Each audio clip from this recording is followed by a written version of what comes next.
Welcome everyone, and thanks for joining. I'm Aayush, a senior machine learning engineer on the ads ranking team at Pinterest. It's my pleasure to be here today, and in this talk, we'll be going over the evolution of the ads ranking model at Pinterest, from very simplistic logistic regression-based models to more recently GPU-based transformer models. Just before that, a recap on what Pinterest is. Pinterest is a visual inspiration engine, and our mission is to bring everyone the inspiration to create a life that they love. This is what a user sees when they land on the page for Pinterest on their home feed. It shows recommended pins to users based on their interest and past engagements. My home feed here shows travel ideas, as that's what I was looking for, cooking recipes, and painting ideas. I can also search a query through text or image to get more relevant information. Let's say if I'm interested in one of the pin, I can click on it. I'm also provided with more visually similar related pin surface. Now let's see where ads fit into this ecosystem. Ads help to create this inspiration to action journey by connecting our pinners to advertisers, inspiring them to fulfill the journey, connect them with relevant content. This inspiration engine is now powered by a variety of different machine learning applications. Before that, let's look at some of the characteristics which are crucial in deciding some of the design choices that we do. Our recommendation system needs to scale to billions of pins and users and find ideas for our pinners with minimum latency ranging from somewhere between 200 to 300 milliseconds. We also want these systems to be responsive and cater to users' fast evolving preference and remain engaging. To cater to the varied goals of the users and advertisers, the system needs to embrace multi-objective optimization. Let's also understand ads at Pinterest. To cater to a variety of advertiser needs and connect pinners with relevant content, Pinterest provides a performance ads product, where the advertisers can choose a product based on their marketing goal. For example, an advertiser might choose to run an awareness product to create brand awareness. They can choose to define how they want to spend their budget. Then they can choose what kind of creative they want to optimize for. They could be as simple as an image. The advertiser might not only want users to view their content, but also engage with it. For that, they can opt for the consideration product, which drives more engagements like clicks. Now note that to bring this product to market, the platform, given that we have billions of content, the platform also needs to understand what is the relevant content to show to the user.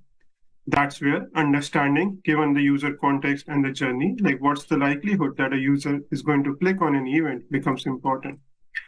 Now, just driving clicks that the advertiser needs might not lead to the best experience for users on the platform. So we also need to understand, make predictions around what could be other auxiliary labels like good clicks, hides, saves, and relevance. For all of these predictions and understanding this context, we have different machine learning models. Pinterest, not only that, also provides a conversion product. Now, instead of just predicting for actions that are happening on the Pinterest platform, we also need to predict actions that might happen outside the platform, things like checkout on the advertiser's website. Not only this, let's see how this product grows if we want to improve our creatives to add more videos and collections. Not only we need to make all these predictions that we're doing before, we might also need to have predictions that understand what a good video view would be. Now, if you can see, this product keeps on growing over time. Coupled with that, there are three different heterogeneous surfaces on Pinterest. On home feed, the user doesn't have any context or contents or intent in general. However, for search, the intent is very clear as it comes from the search query. Coupled with these heterogeneous surfaces, the product can keep on growing, and as the product grows, the complexity increases. One thing that we need to make sure with our machine learning model and ecosystem is that we can manage this complexity in a linear manner and not make it exponential with the product growth. Some of the design choices that we did cater to this requirement. Now also let's look at a very simplified bird eye view of these systems. This is very typical to recommendation systems. There are different candidate generators that sift through billions of candidate ad pins to find pins that might be interesting to the users. The idea here is from billions of pins can we find and narrow down to thousands of pins where we might find a pin that is more relevant to the user. Each of these generators focus on different dimensions, for example, embedding-based, recency-based, and recent interactions. Then all these candidates are grouped together, fed together into a ranking model. This ranking model then tries to make precise predictions for all of the predictions that I had shown before. This is then followed by an option and allocation layer, which decides and enforces different constraints on the rank list, like diversity, spacing, and perform the utility ranking. Together, all this gives the final feed where you see the recommended pins based on engagement probability and different policy interactions. The focus of this talk is this ranking model, which takes all the candidates from different candidate generators and produces a ranking of these candidates based on the predicted probability. Now let's look at the evolution of this model over time and how it moved from like very simple logistic regression. The first model, when the product is just starting, was a very simplistic logistic regression model. As you can know, like this logistic regression model are very simple linear models learning some interactions. As the product grows, the next set of iterations that we see is to improve the expressive nature of these models. That's where we have an ensemble of a gradient boosted decision tree plus logistic regression. These models is inspired from a Facebook paper that is very seminal in this field. Now let's look at this component and how this model looks like. In this particular concept, like if you look at features, there are 4 kinds of features that are important for recommendation system, starting from user features, which are trying to learn your user representations, content features similarly for the content. Then you have user and content interaction features, learning your interactions in the history, and similarly some features that decide depending on the context, such as the search query, your device, or time of the day. Now, these feature space can grow as the product grows. For GBT models, we rely on these decision trees, which are nonlinear transformations. However, for ads, you can also have high categorical features called as ID features, which have like high dimensionality, such as the advertiser ID, ad group ID. These features cannot be used in GBDTs. To learn these features, you can utilize a logistic regression framework to learn characteristics that are specific for each of these entities, while the GBT allowed to learn a more generalization. One thing to note in the ads domain, like advertisements have a very short span of like life. They are created very fast and might die out in a month or so. In this particular scene, you need to make sure that your machine learning models are adaptive for changing distributions. In this particular setup, these GBT models are trained once in a batch, while the logistic regression, due to their ability to train incrementally, are trained much more frequently. Also, this was very early stages of large-scale industrial applications. At this point, Pinterest was relying on a combination of XGBoost style training for GBDTs, which is a distributed framework, embedding that in a TensorFlow kind of training for training their logistic regression, while still relying on a very in-house, highly optimized C++ system for serving. Over time, you can imagine this system could introduce many unknown hurdles and become a technical slowdown point as we scaled. So now let's take a back, like how the product is growing. There are about 60 plus models to maintain in the product at some point. If you can look, what happens in this scenario is, let's say if you want to add a new feature to the system, it takes super long cycles to make that happen. Similarly, removing features become a bottleneck into the system. Moreover, as I discussed before, like ads distribution keeps changing, and a static component with GBTs in the model doesn't capture this changing distribution. So over time, we see that this caused super long multi-quarter cycles just from making small improvements, leading to suboptimal systems, not only from a maintenance perspective, but also from improving performance for our advertisers and pinners. So the next milestone that happened here was to replace this GBT, which is starting with more models that are more complicated and things that can be trained more frequently. The next step here was to replace this GBT with like DNN-based, neural network-based approaches. These are the relative wins that we see as we move one of these translations from what we see these red boxes. Now let's go into like why we want to replace these GBTs with more widespread DNNs that we see in the industry. This lists the benefits of neural networks as an architecture, as it enables to use pre-trained embeddings, learning embeddings as part of the model, and also take sequences as input. Preparing the model architecture stack for all of these changes was crucial to make all the future progress that we make. Pinterest has been at forefront of graph-based embedding, and this was a natural step for us to improve the model performance. So just the GBT that we have instead of those decision trees, now we can replace that architecture with simple machine learning perceptrons. One thing I want to highlight at this point, till this point in 2018, the traditional machine learning world still relied on handcrafted features derived from intuition and prior experience. These machine learning perceptron was just a replacement of GBDT interactions, with the benefit that now we can train these models incrementally, effectively, but also lose some of the automatic feature importance analysis. Now, at this point, the number of models to train had exploded into the system. Most of our objectives, if we look at, are very related to each other. The major differences just being the labels for the optimization. For example, for training click-through rate models, the positive labels are clicks, negatives are impressions. However, for let's say if you want to train a height model, the positives are heights, negatives are still impressions. And if you can see, most of these models are just utilizing on the same set of features.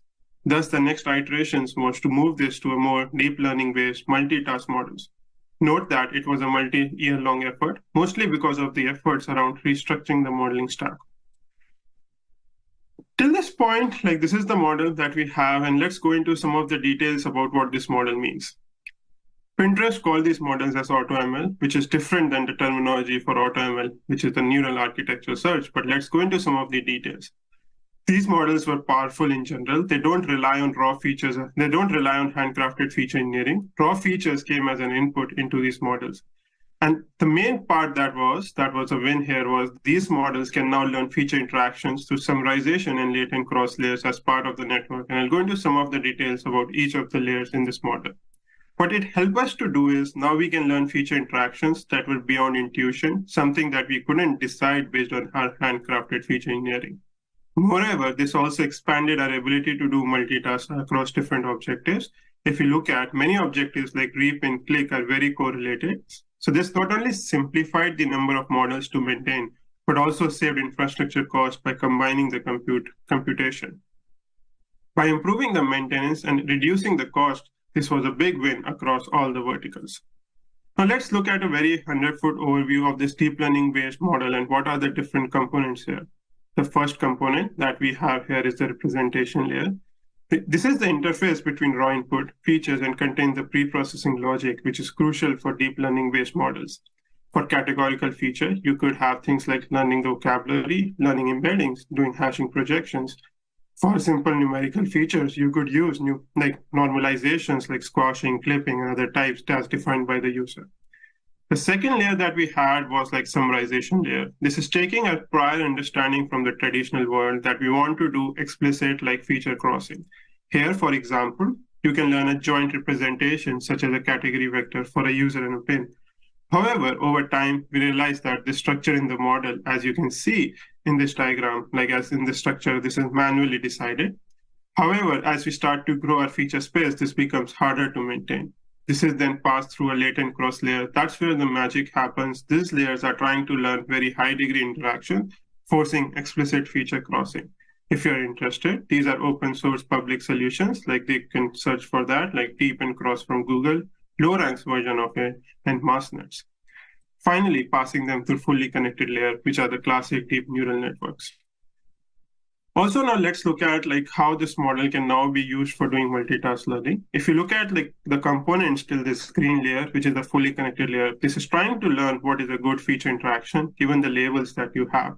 After that, the task is just remaining as fine-tuning for your different objectives. For Pinterest, we also had different system complexity and heterogeneity between two ad formats, specifically our standard ads and buyable pins, which we call as shopping ads. Some of these features were not that transferable, so what we did, we also split our fully connected layers into two different towers. This helps us to easily control the exchange of feature interaction between two different heterogeneous surfaces. Over time, there have been better ways to do that, so through progressive layer extraction or mixture of experts. So if you're interested, feel free to check out those papers. So till this point, we were mostly focused on improving the model training platform and architecture to prepare us for the next set of experiment.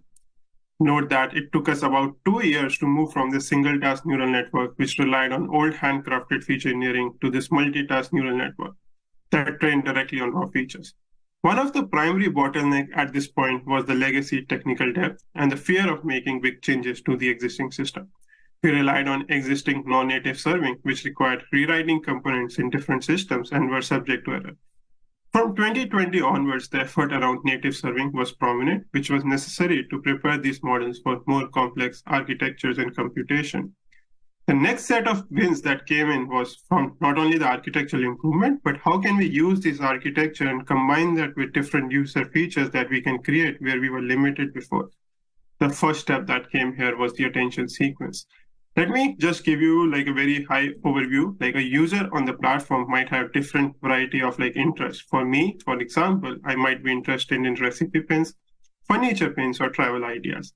The goal of the recommendation system is to look at this journey, what the user is doing, and then try to predict what would be the next interaction the user is interested in. This is very similar to the research that happens in the natural language processing domain. So taking ideas from the NLP domain or the LLM world today, we could work on to decide and capture the sequence in a latent space. How can we move that? I will discuss in a later slide today. Before going into the information of this user journey model, let's look at one of the important features at Pinterest, which is the pin set signal. This captures a rich information of a pin by utilizing visual, textual, and pinboard interaction graphs to generate comprehensive representation. So every content on the platform is represented through these signals. If you are interested, Pinterest has a public paper on that, which you can look up if you want more details.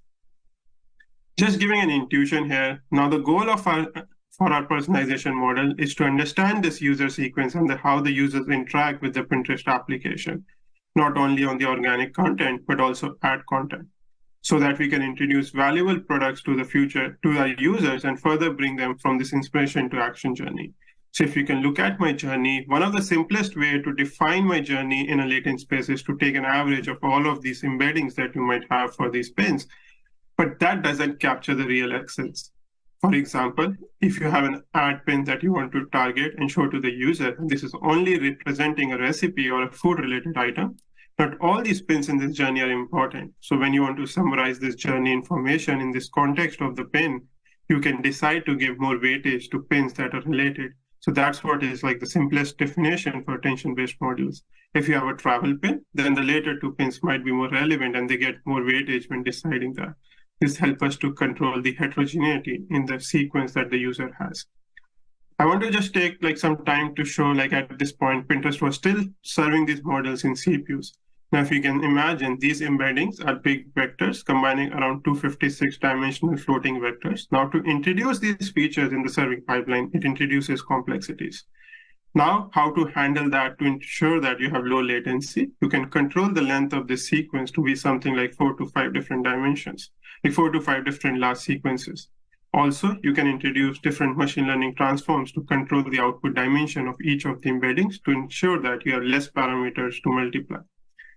One thing is like now, let's see, like till this point, we realized that training these models, like training these sequences was much more powerful. But one of the limiting factor was like we are training these models in TensorFlow, but serving this model in a different library. Now, if you want to expand and improve these models to more complex architecture, that becomes a limiting factor. The next step that we had in this iteration was after we moved to native serving so that we can ensure that we are serving the same model and serving it to the same library, which was crucial for the next set of iterations. The next set of iterations, having seen the value in user sequence, was to improve the sequence and make them longer in that perspective.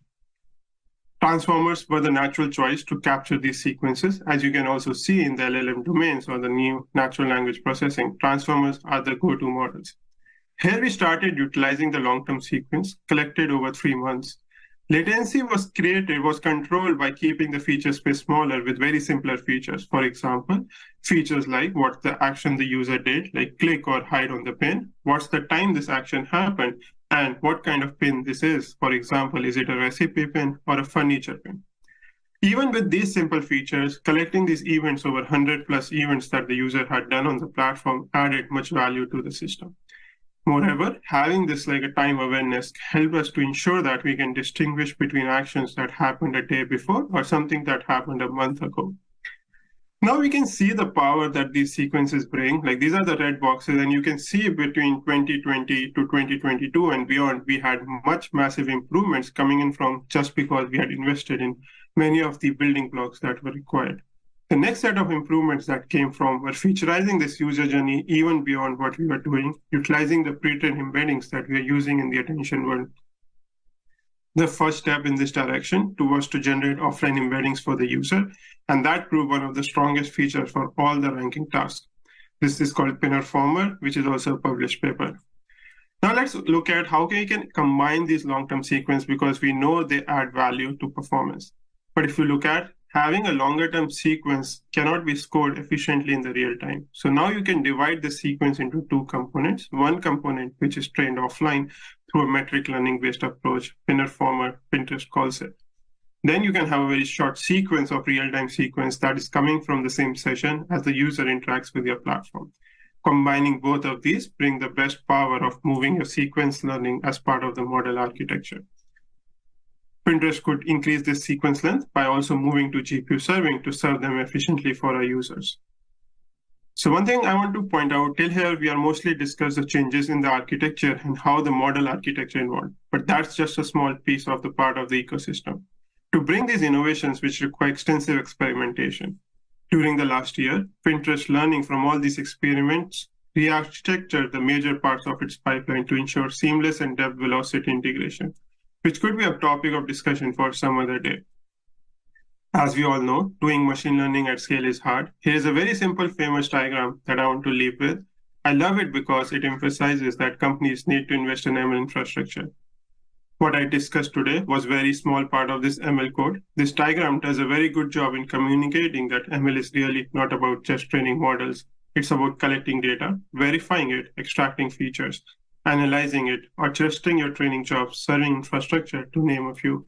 At this moment, I also want to acknowledge the vast work of many different teams that brings this best experience to users. And thank you for joining.